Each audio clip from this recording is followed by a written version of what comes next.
Well, I think one thing you've become well known for throughout the pandemic is your predictions. So that's where I want to end, looking forward a bit.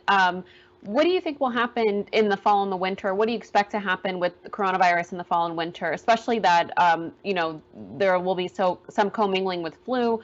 And I know there's been some concern that this year or next year could be a more severe flu season, since there's less immunity in the population, since last year was much lower flu rates than we've seen in some time.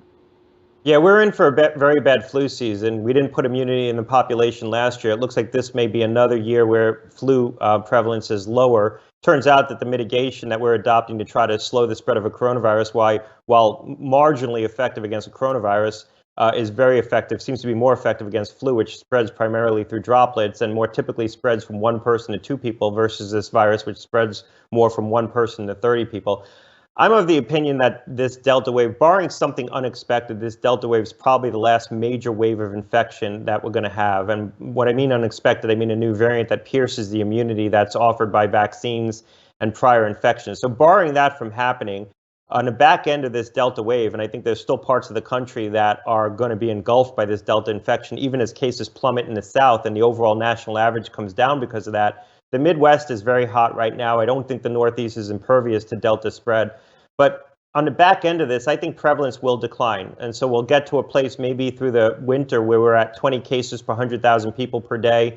You know, to give you a basis of comparison, during the peak of the South epidemic, the Delta epidemic, they were at about 110 or 120 cases per 100,000 per day.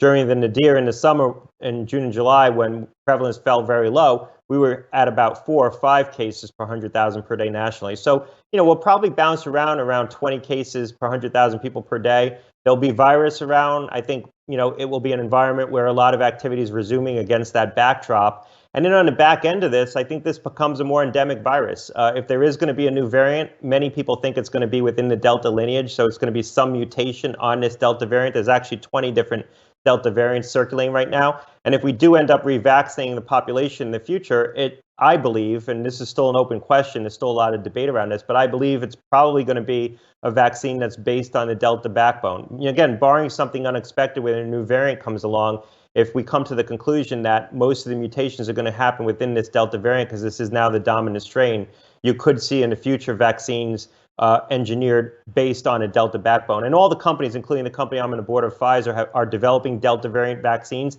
not necessarily to deploy, but to have in their back pocket. But we're transitioning from the sort of pandemic phase, at least here in the West, to an endemic phase with this virus, where this becomes a persistent menace that we're going to have to deal with every fall and winter. And combined with the flu, getting back to your original point, the combined death and disease caused by COVID alongside flu is going to be too great for us to be complacent about it. We're going to have to do things differently in society to reduce the cumulative effect of respiratory pathogens in the wintertime.